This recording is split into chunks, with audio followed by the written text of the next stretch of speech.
Here's my audience for today.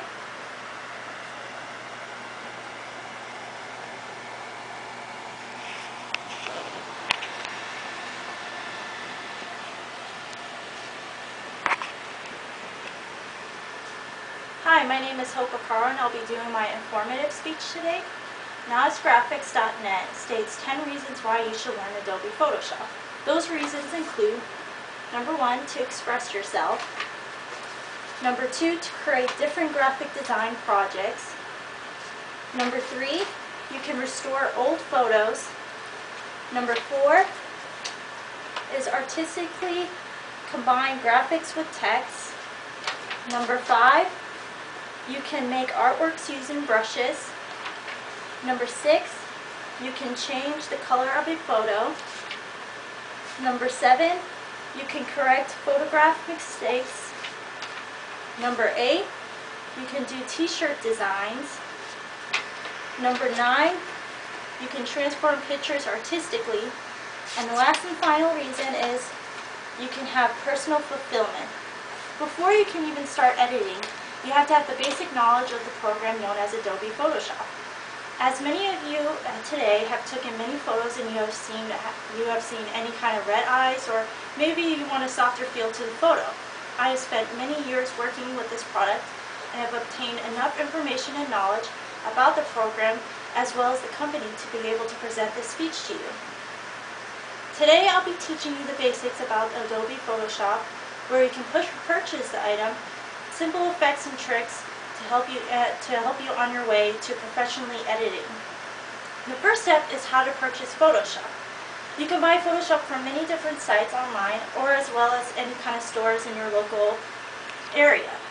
The main site that you can buy Adobe Photoshop is the Adobe site. Two other places that you can buy this program or this little editing program is Amazon or eBay. Another option is you can use a 30-day free trial, and you can obtain this at the Adobe Photoshop main site. Another option is pirating it. You can also pirate this kind of for you to pirate this kind of program, you can find it all on any kind of website, and the pirating includes a software called Keygen. This Keygen as well includes serial numbers for the Photoshop, but I don't recommend that because you can get in trouble with that and it can also mess up your computer. Once you've obtained the software you need for the photo editing and you have installed it onto your computer, it's time to learn the basics of editing. As you can see here, I'm using Adobe Photoshop CS5, and I've purchased this item just recently and I've been working on it for a couple years. Oh no. But as Lifehacker mentioned in their post of Learn the Basics of Photoshop, the complete guide, you can learn all the beginning steps in 25 minutes, as well as messing around with the program. But as I said before, I've known about Photoshop and I've been using Photoshop for several years now. So I guess for me, I self-taught myself. As you can see on the left-hand side, all your tools are located right here. The pen tool is located here, and then you have the smudge tool. The pen tool can be used for little small details that you might need. The smudge tool is my favorite tool right here, as you can see. Let me just bring it up. The smudge tool can be used to get away any kind of photographic errors that you want to get rid of. An example of this would be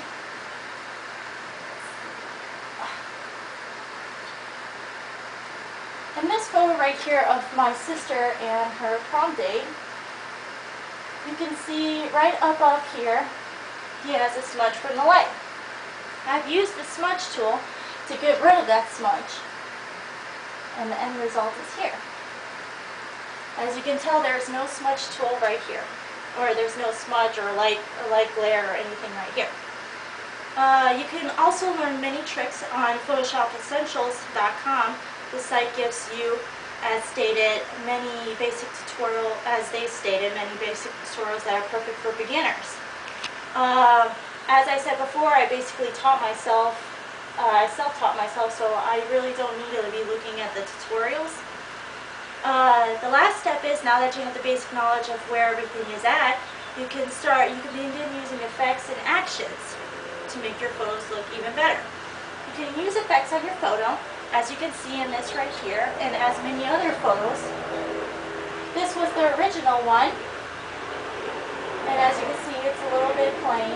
And then I used effects and actions to make it look a little bit more better. The actions tool is located on the right hand side, right here. And you can also use effects like if you want to make your pictures black and white. To make your pictures black and white, I'll just pull up another different photo. This is a photo I took recently. You will go to Image on the top, Adjustments, and then Desaturation. And this would automatically turn your photo into black and white. You can, as I said before, you can also use actions, and the actions is located here. For you to, let's say I'll desaturize this and I want to use an action. You can download many actions on many different sites.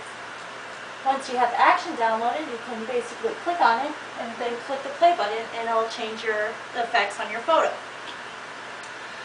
So now that you have everything done, you've learned the basics and the effects that you can use, you basically are ready to go and continue on learning about learning how to mess around with Photoshop, and also ways for you to improve. I want to thank you all today for listening to my speech, and I hope you guys had fun and you learned something new today. Thank you.